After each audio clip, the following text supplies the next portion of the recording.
और दोस्तों स्वागत है आप सभी के एक बार फिर आईटीआई एक्सपर्ट में। आज का वीडियो उन सभी छात्रों के लिए खास है यदि आप भी 2024 में सरकारी आईटीआई में एडमिशन लेना चाहते हैं।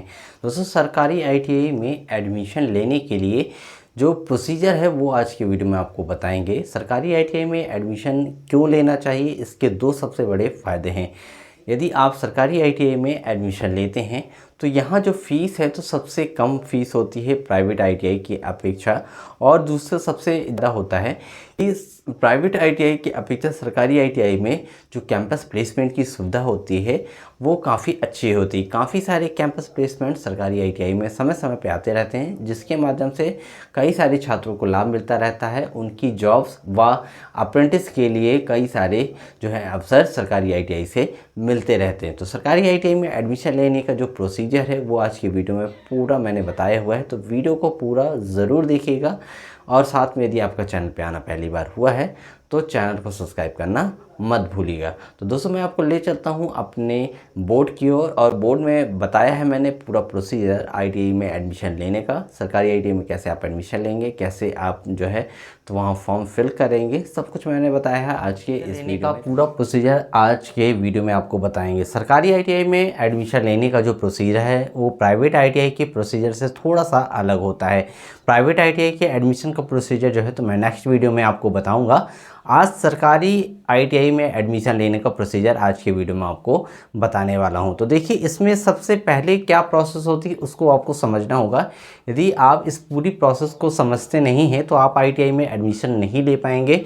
कई बार कई सारे छात्र जो है तो सरकारी आईटीआई में एडमिशन नहीं ले पाते हैं क्योंकि उनको प्रोसीजर नहीं पता होता है। तो दोस्तों आज के वीडियो में आपको A to Z पूरा प्रोसीजर बताने वाला हूं कि आपको यदि सरकारी आईटीआई में एडमिशन लेना है तो उसका प्रोसीजर क्या रहेगा। तो देखिए इसमें कई सारे पॉइंट्स हैं जिनके माध्यम से मैं आपको पूरा स्टेप आपको पूरी प्रोसेस को आपको समझाऊंगा। तो यदि हम बात करें सबसे पहले फर्स्ट नंबर प्रोसेस की, तो देखिए यही योग्यता का जो प्रोसेस है। यदि आपने अभी 8th पास किया हुआ है और आप आईटीआई करने का विचार कर रहे हैं तो आप बेशक आईटीआई में एडमिशन ले सकते हैं, लेकिन इसके लिए क्या प्रोसेस है, इसके लिए क्या प्रोसेस है वो मैं आपको बता दूं। तो देखिए आईटीआई में यदि आप एडमिशन लेना चाहते हैं, आप सिर्फ 8th पास हैं तो आप कुछ सेलेक्टेड ट्रेडों में ही एडमिशन ले पाएंगे। जैसे कि आपने सुना होगा कि कई सारी ट्रेड होती हैं, इलेक्ट्रीशियन होती है, फिटर होती है, टर्नर होती है।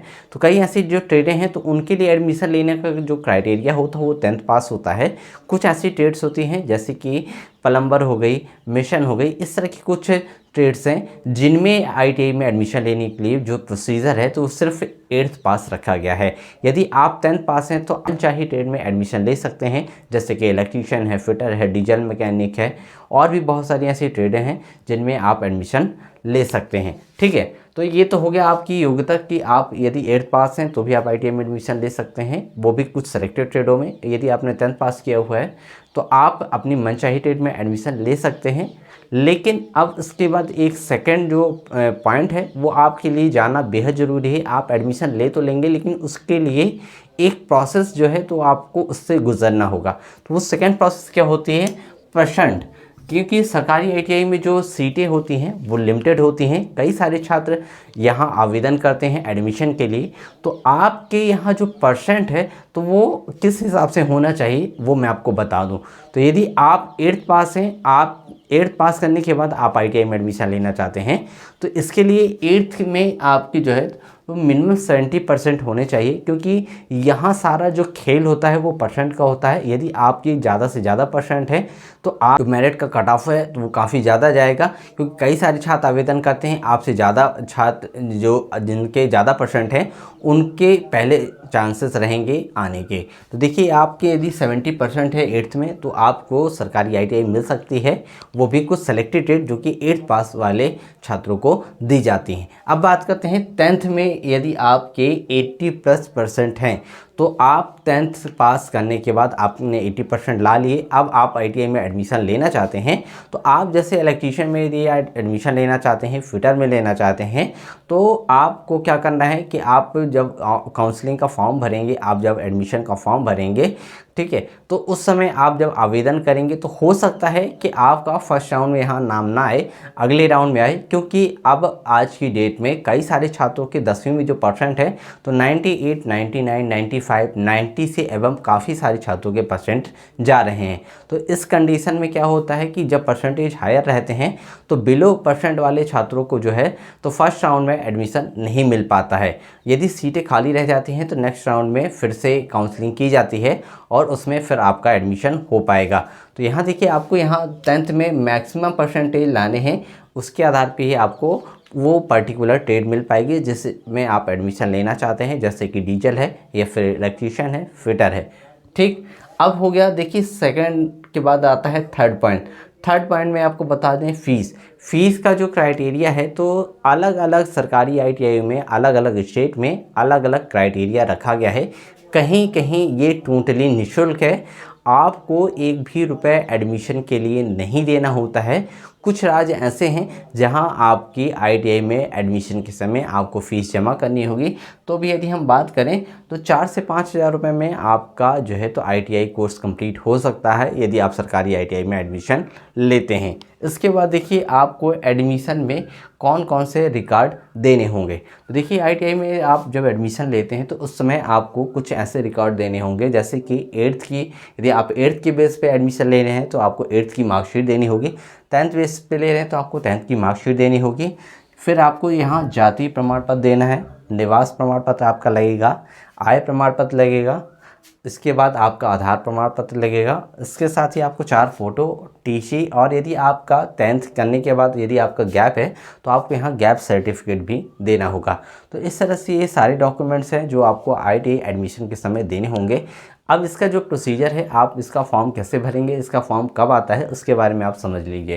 तो देखिए, जैसे ही 10th के रिज़ल्ट आ जाते हैं, आप जिस भी स्टेट के हैं, यदि आपके यहाँ 10th के रिज़ल्ट आ चुके हैं तो आपको अब इसकी ऑफिशियल जो वेबसाइट है हर स्टेट की ITI में एडमिशन के लिए एक ऑफिशियल वेबसाइट है। जैसे आपकी उत्तर प्रदेश के हैं तो UP ITI एडमिशन के लिए जो ऑफिशियल वेबसाइट है, उस वेबसाइट में आपको जाना होगा। उस वेबसाइट में आप जब जाएंगे तो वहाँ आपको एडमिशन की डेट और एडमिशन से जुड़ी हुई जो लेटर है वो जारी कर दिया जाता है। तो ये उस लेटर के अकॉर्डिंग आपको जो है तो काउंसलिंग का शेड्यूल आप देख पाएंगे। काउंसलिंग जो है तो काउंसलिंग का जो शेड्यूल है तो कई राउंडों में कंप्लीट होता है, जैसे कि पहला राउंड हो गया, दूसरा राउंड हो गया, तीसरा राउंड हो गया, उसके बाद CLC राउंड होता है। तो देखिए, पहले राउंड में उन छात्रों को एडमिशन दिया जाता है जिन छात्रों के परसेंटेज 10th में ज़्यादा रहते हैं, उनका फर्स्ट राउंड में नाम आ जाता है। फिर इसके बाद सेकेंड राउंड में उनसे कम परसेंटेज वाले छात्रों का नाम आता है। उसके बाद अगले राउंड में यदि सीटें खाली रहती हैं तो थर्ड राउंड में फिर उन छात्रों का नाम आता है जिन छात्रों के उनसे कम परसेंटेज होते हैं। और लास्ट के बाद दोस्तों लास्ट राउंड आता है। लास्ट राउंड में एडमिशन कैसे होता है, पहले आओ पहले पाओ की कंडीशन में लास्ट राउंड में एडमिशन होता है। जो छात्र पहले ITI में पहुंच जाता है उसका पहले एडमिशन कर दिया जाता है। तो दोस्तों, इस तरह से ये पूरी प्रक्रिया रहती है काउंसलिंग की। पहला round, second round, third round और उसके बाद CLC राउंड। इस तरह से 4 राउंड होते हैं। इसके बाद एडमिशन की प्रक्रिया कंप्लीट हो जाती है और इसके बाद क्लासेस चालू कर दी जाती हैं। तो दोस्तों, इस तरह से आज के वीडियो में आपने जाना कि ITI में, सरकारी ITI में एडमिशन लेने के लिए प्रोसीजर क्या होता है, कौन कौन से रिकॉर्ड लगते हैं, कैसे आपको फॉर्म भरना होता है। यदि फॉर्म भरने की यदि हम बात करें तो दोस्तों, इसका जो फॉर्म आता है, तो फॉर्म जब आता है तो आपको फॉर्म फिल करना है। फॉर्म फिल करने के बाद आपको ITI में एडमिशन लेना है। ITI में एडमिशन लेने के बाद आपकी क्लासेस चालू हो जाएंगी और आपको फ़ीस सबमिट करनी होगी। तो दोस्तों, आपने आज की वीडियो में जाना कि कैसे आप सरकारी ITI में एडमिशन ले पाएंगे। यदि आप कोई दोस्त सरकारी ITI में या आप सरकारी ITI में एडमिशन लेना चाहते हैं तो आज की आप वीडियो ज़रूर उसको शेयर करिएगा, जिससे कि उसको पूरी प्रोसेस समझ में आ जाए। यदि कोई भी डाउट आपके मन में होता तो आप कमेंट सेक्शन में मुझसे पूछ सकते हैं। तो मिलते हैं दोस्तों एक नए वीडियो में एक नई इन्फॉर्मेशन के साथ। तब तक के लिए गुड बाय फ्रेंड्स।